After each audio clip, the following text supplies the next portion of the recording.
இந்த பிரபஞ்சத்தில் இந்த உலகத்தில் பார்த்திங்கன்னா ஒரு தனிப்பட்ட நபருக்கு ஒரு சொந்த நிலமோ இடமோ வர்றதே பார்த்திங்கன்னா ஒரு யோகம்னு சொல்லுவாங்க. அடுத்த வேலைக்கு சாப்பாடு கூட இல்லாமலாம் எவ்வளோ மக்கள் இதே உலகத்தில் இப்போ ப்ரெசன்ட் இந்த நொடி இப்போ நான் பேசுகிற நொடிக்கு சாப்பாடு இல்லாமல் எவ்வளோ மக்கள் இருந்துட்டு தான் இருக்காங்க. ஆனால் அவங்க இடத்துல அதே பிரபஞ்சத்தில் அதே உலகத்தில் இருக்க நம்ம சாப்பிட்டுட்டு ஏப்பம் விட்டுட்டு இருக்கோம். ஆனால் கடவுள் நம்மளுக்கு அந்த லெவலில் நம்ம வச்சுருக்காரு, கொடுத்துருக்காரு. ஸோ அந்த மாதிரி சில சொத்து நம்மளுக்கு வருது, சில மனைகள் வருது, இல்லை சில வீடு இருக்குது.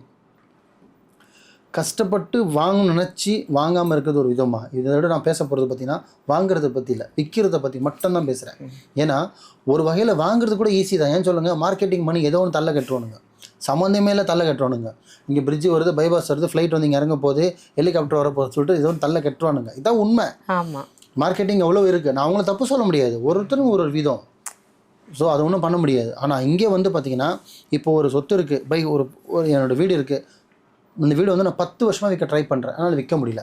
எவ்வளோ புரோக்கர்ஸ் வராங்க, எவ்வளோ பெரிய ஏஜென்ட் வராங்க, வந்து பார்த்துட்டு போயிடறாங்க, விற்க முடியலன்னா கம்பல்சரி பார்த்திங்கன்னா இடமாவோ வீடாவோ இல்லை நிலமாவோ இருக்கும்போது நம்ம பேரில் ரிஜிஸ்டர் ஆகிருக்குன்னு வச்சுக்கோங்க. சில பேர் இருக்குது, ரிஜிஸ்டர் ஆகிடுச்சுன்னா அவங்க பேர்லேருந்து இன்னொரு நபருக்கு அந்த டாக்குமெண்ட் போவாது.